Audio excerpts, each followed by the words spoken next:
In Fallout 76, we're going to be able to launch nukes at each other, because of course we are.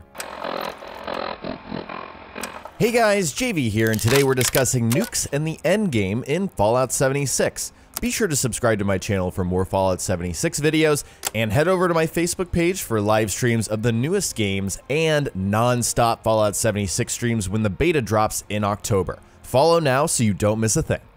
Unfortunately, we really didn't get any new info on nukes or the endgame out of the QuakeCon panel, but I haven't discussed this topic at all on my channel yet, so I thought it was time to change that. Most of the details we have are from the NoClip documentary, which I've linked in the description below, and various interviews. So here's the basic gist on nukes. There are several nuclear missile silos scattered around the map in Fallout 76. Players will have to collect a series of launch codes from NPC enemies until you have a complete code.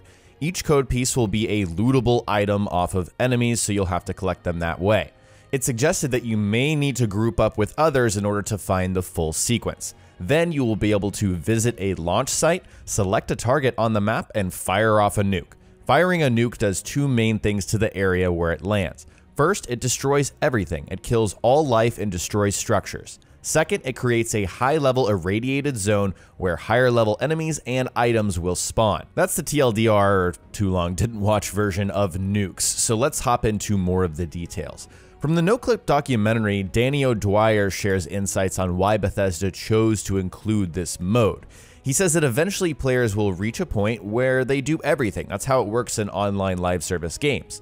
And so Bethesda sought to introduce an endgame hard enough to challenge high-level players, but also having something that is repeatable, and they decided on this nuke system. The core idea is that you will work together with other players to find these codes, solve puzzles to reveal them. We don't have any gameplay on that, but that's just a very small detail that was shared, but it is important, and then launch those nukes. So this is the end game for Fallout 76. This is the way we'll continue to get better stuff at higher levels.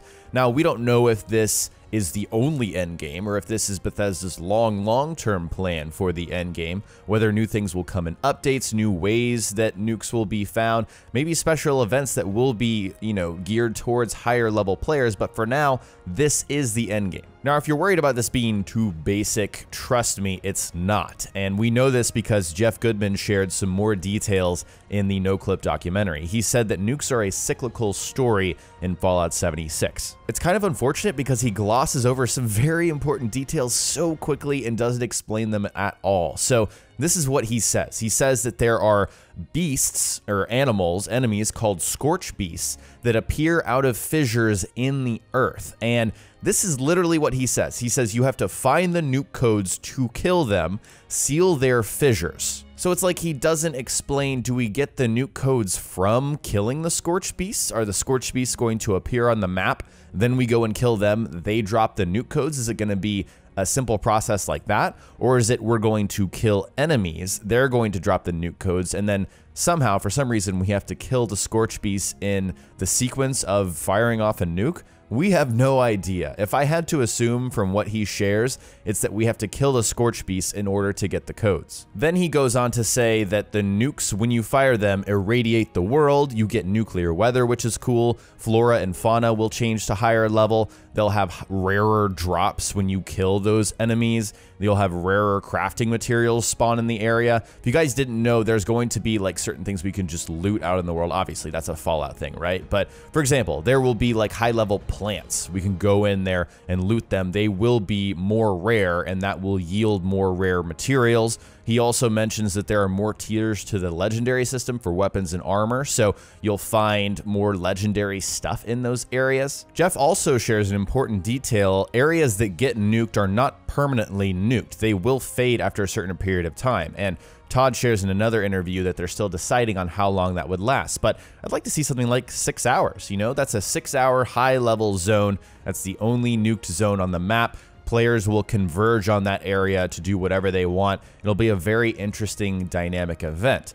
And also, he says, depending on where you nuke, different things will appear based on that area. Todd also corroborates on that in a later interview, saying that if you nuke Cranberry Bog, for example, that will give you different enemies, different, items, different crafting materials, all kinds of stuff. So there is a rhyme and a reason for where you're going to send your nukes. You may want to send a nuke to a particular zone because you're trying to get that crafting material or that weapon or whatever is there. In the NoClip documentary, Todd also talks about nukes. He says he believes that nukes are the most interesting part of Fallout 76.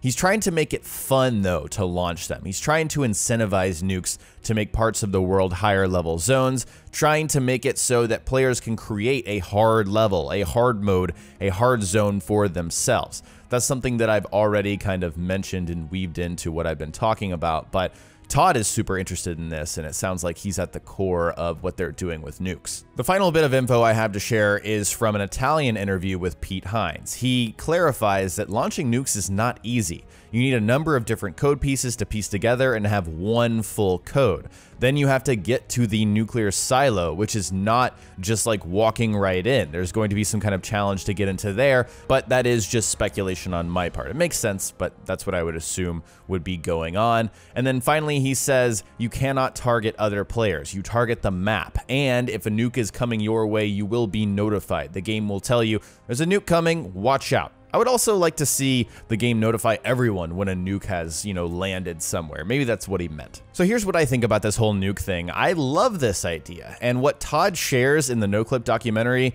just reinforces why he's such a visionary, why he has such an amazing reputation among the game development community, like his peers, they love Todd. The endgame is cyclical. It's a player-driven activity.